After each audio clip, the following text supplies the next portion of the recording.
Here are some of the highest ROI exercises you can do as a runner. Not only do you want to ensure your body is strong enough to absorb all of the force and demands of running, but you also want to make sure it's resilient. There's no reason you should constantly be in pain or fear of injuring yourself just because you run. So if you're a runner who wants to improve their performance and resilience, give these exercises a try. The first exercise is going to be a Nordic hamstring curl, and if you've ever tried these, they're incredibly tough. I like this hamstring exercise because it's a knee dominant hamstring exercise, but it also works the hamstrings eccentrically, unlike a leg curl. It's actually one of my goals this year to be able to do a full one, so you can stay tuned for that. The next exercise is going to be a step up with a knee drive. Obviously, this is a strength exercise, but it also trains single leg force production, right? You're driving into the box to come up, and the knee drive teaches your standing leg to use your glutes and your leg to stabilize your entire body, right? You have to get your ankle, knee, hip, core all in line so that you're standing tall and controlling the weight on your back. As you can tell, this is incredibly valuable for running posture and efficiency. Now we're going to move on to some explosive training. First, we have vertical force production with the trap bar deadlift jump.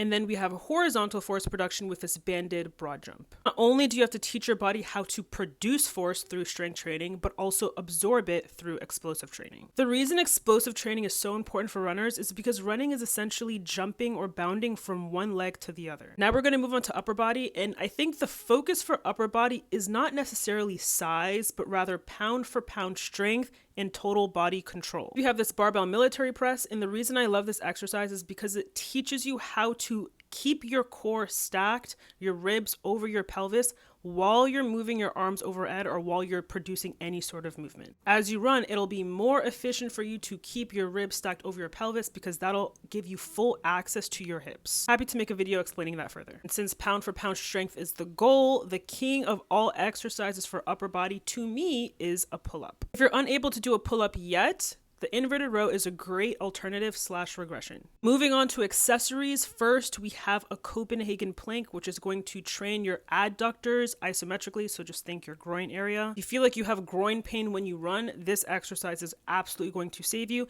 And if you have access to an adductor machine, I highly suggest you include those as well. Next, we have some good old calf raises. I know people think they are above calf raises, but if you are a runner, you are not above calf raises. Also make sure you're including some seated calf raises for the soleus. And last but not least, we have these hip flexor marches. This should be a no-brainer. If you want to get that knee drive strong, you have to start doing these. Test these exercises out for yourself and let me know how it goes. And also let me know if you want a part 2 because there's definitely many more exercises you can include.